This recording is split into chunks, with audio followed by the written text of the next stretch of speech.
ko. Kararating lang guys. Ayan. Uy. Ayan na yung package ko guys. June 25 pinick up sa bahay. So ano ngayon? 30. Halos 4 weeks. Ayan.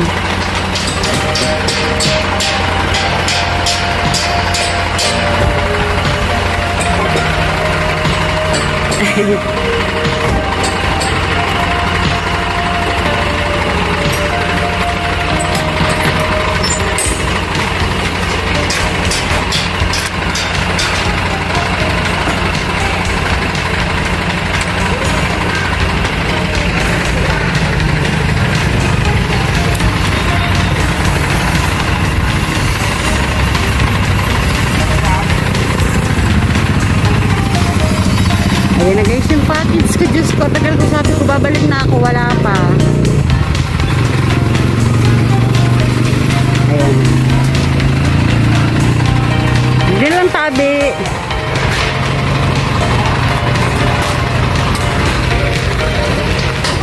Diyan mo na lang tabi. Ayan, sala. Ha? ID? ID pa? Sige. Wait lang. So,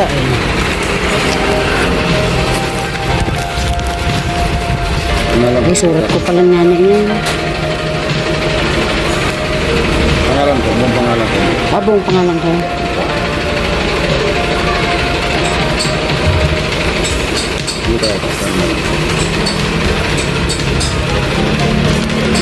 Ayan guys, nandito na yung box ko. Tagal ko nang hihintay. Ayan. Picture pa sa box mo? Ha? Picture pa. Sige, sige. Kasama ka po. Kasama ka. Bakit? Wag na, huwag na isama mukha ko. Picture pa daw. Oo, sige. So yan na guys, kararating lang ng box ko. Nakalumampas pa yung maghahatid. Ayan. Iba yan na, ano, baka titingnan ko yan, baka kasi mahirap na, may mga issue ngayon. Sabagay, subok ko ng WEEC.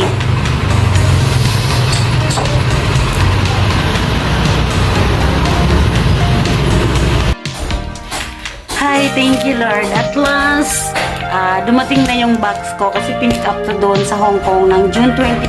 So, dumating po siya ng July 31. So, more than 1 month po siya. Grabe. Hintay ko, sabi ko, first week pa naman ng August, pabalik na ako ng Hong Kong. So, ayan guys, maraming salamat at dumating na yung box ko.